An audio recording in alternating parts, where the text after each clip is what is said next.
pours your heart into a performance. You hit every single note, but when you play it back, the vocal just sounds flat.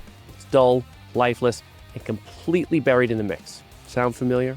You've probably tried messing with EQ, you've slapped on different compressors, maybe you even re-recorded it a dozen times, but it still sounds amateur. If you're nodding your head right now, this is for you. The problem might not be your voice or even your plugins. The real secret lies in 5 simple production tricks that pros use to breathe life and energy into a vocal. This isn't magic, it's just about fixing the core problems that suck the soul out of a great recording. And today, I'm showing you all 5. Plus, to make sure you get this right from the very start, I've created a free vocal recording guide for you that covers the entire process, from treating your room and nailing the performance to cleaning up and exporting your tracks. It's waiting for you in the first link in the description. All right, let's dive in. So the first reason your vocals sound flat is probably the most overlooked and has nothing to do with the plugin. It's the room you're recording in. Most of us start out in whatever space is convenient, a small bedroom, a home office, or the classic walk-in closet. And we think a small dead space is a good thing, right? Less echo. But here's the thing. Those tiny, untreated rooms are usually the #1 reason your vocals sound boxy or muffled. When you sing in a really small space like a closet, the sound waves have nowhere to go. They just immediately bounce off the walls and create this storm of super fast, dense reflections. Your mic can't tell the difference between your voice and those instant echoes, so it captures a smeared, congested signal before you've even touched an EQ. So what's the fix? First, get out of the closet. Seriously, if you can, record in a larger room with some furniture in it to break up the sound. Think of a living room with a couch, a bookshelf, and a rug. All that stuff acts as natural sound treatment, scattering the reflections so they don't bounce right back into your mic. A great trick is to walk around your room and clap your hands. Listen for where the echo sounds the weakest. That's a good spot to set up. If you absolutely have to use a small room, you've got to tame those reflections. You don't need to buy expensive foam panels right away. You can literally hang heavy blankets or duvets on the walls around your mic. A thick rug on the floor is also a game changer. Your goal isn't to make the room totally dead, it's just to kill those nasty early reflections that create that boxy, flat sound. By changing your recording space, you give your vocals room to breathe, and you'll instantly hear a more natural depth and clarity. So many of us blame our gear for thin or boxy vocals. We think, if I just had that $3,000 Neumann mic, my problems would disappear. But let me tell you, a high-end mic used wrong will sound worse than a budget mic used right. More often than not, the problem isn't the mic, it's how you're using it. The 2 biggest mistakes are singing too far away or too close. If you're too far back, your voice will sound thin, distant, and you'll pick up way too much of that room sound we talked about. But if you're right on top of most vocal mics, you run into something called the proximity effect. This is a huge boost in the low end that makes your vocal sound boomy and muffled. It might feel powerful when you're singing, but in the mix, that extra bass just turns into mud. The fix is all about finding that sweet spot. For most condenser mics, it's a great starting point around 6 to 10 inches away. A pop filter is your best friend here, not just for stopping those plosives, the harsh P and B sounds, but for acting as a consistent distant marker. Set it up a few inches from the mic and make sure you stay at a consistent distance from it. Now here's a pro tip. Don't sing directly into the middle of the mic. Try positioning it slightly off to the side or a little above your mouth, angle down. This simple move does 2 things. It stops plosives from hitting the mic head on and often captures a more natural, balanced tone from your voice. Experiment with it. Lean in a couple of inches for a more intimate verse and pull back a little bit when you're belting out a huge chorus. Mastering your mic technique gives you incredible control of your sound before you even think about plugins. When a vocal sounds dull, our first instinct is to grab an EQ and start cranking up the high frequencies to add air or sparkle.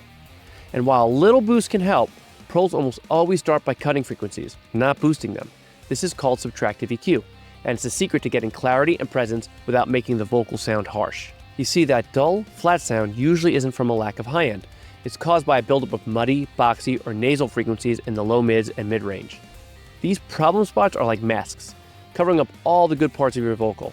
So before you boost anything, you have to play detective and clean up the junk. Here's how you do it. Pull up a parametric EQ plugin, make a bell-shaped curve with a narrow Q, and boost it by a good 6 to 9 dB. Now slowly sweep that peak across the frequency spectrum from around 200 Hz to up to 2K while your vocal is playing. You're hunting for frequencies that just sound ugly. Somewhere around 200 to 400 Hz, you'll find that mud that clutters everything up. Around 400 to 800 Hz, you might find that boxy cardboard tube sound.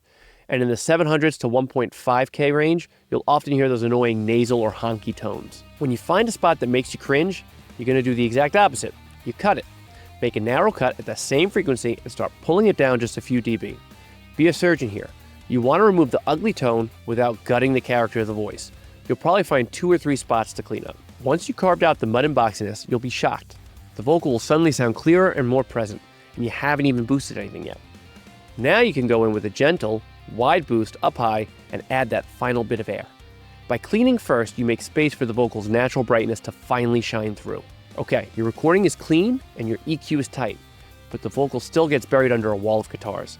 For aggressive styles like metal, you don't just need control, you need an upfront, powerful, and totally locked-in vocal that never gets lost.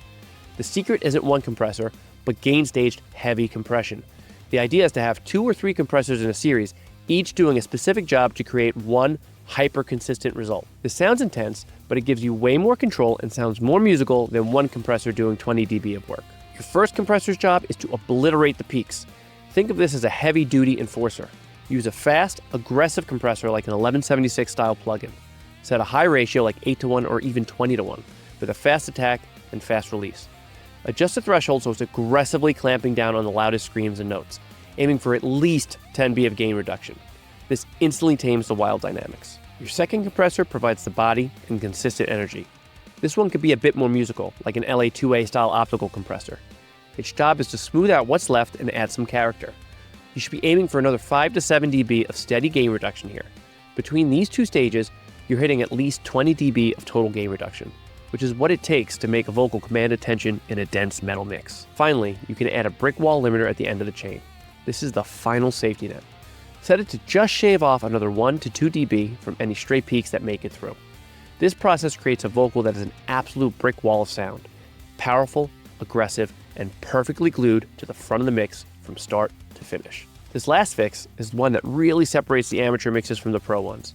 Your vocal can be clean, balanced, and dynamic, but still feel a little sterile. It's missing that warmth, that character, that exciting edge that helps it slice through a busy mix. The secret ingredient you're missing is saturation. So what is saturation? Basically, it's harmonic distortion. Back in the day, this was just what happened when you recorded to analog tape or pushed a tube preamp a little too hard. Engineers quickly realized that pushing the gear added these pleasing harmonics that made things sound richer, warmer, and more present. It's a subtle effect that can transform a vocal from flat and digital to rich and 3-dimensional. Think of it like this. A flat vocal is harmonically simple. Saturation adds new, musically related frequencies, making the sound thicker and more detailed. This makes it feel louder and more exciting without you even touching a volume fader. There are tons of saturation plugins out there, from tape machines to tube amps. A great place to start is with a subtle tape saturation plugin. Just put it on your vocal track and turn the knob up slowly. You're not trying to get crunchy distortion, you're listening for a subtle shift in texture. You'll feel the vocal get a little warmer in the low mids and gain a nice sheen on the high end. That added sparkle is what helps a vocal cut through the mix with perfect clarity. Want a power technique? Try parallel saturation.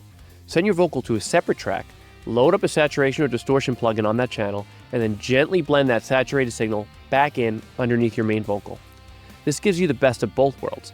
You get all the warmth and vibe from the saturation while keeping the clarity of the original performance. Used tastefully, saturation is the final coat of paint that makes a vocal jump out of the speakers. It's the secret sauce that adds that professional energy and makes your vocal sound anything but flat. Alright, a quick recap. If your vocals are sounding flat and lifeless, stop blaming your gear. First, fix your room. Get out of that tiny boxy space and kill those early reflections. Second, nail your mic technique. Find the 6 to 10 inch sweet spot and sing slightly off axis. Third, use Subtractive EQ. Carve out the mud and the boxiness before you even think about boosting. Fourth, use gain-staged heavy compression. Slam the vocal with multiple compressors to make it aggressive and consistently upfront. And fifth, add some secret sauce with saturation. Give your vocal that warmth, character, and professional edge. These 5 fixes aren't about buying new plugins, they're about focusing on the fundamentals that actually matter.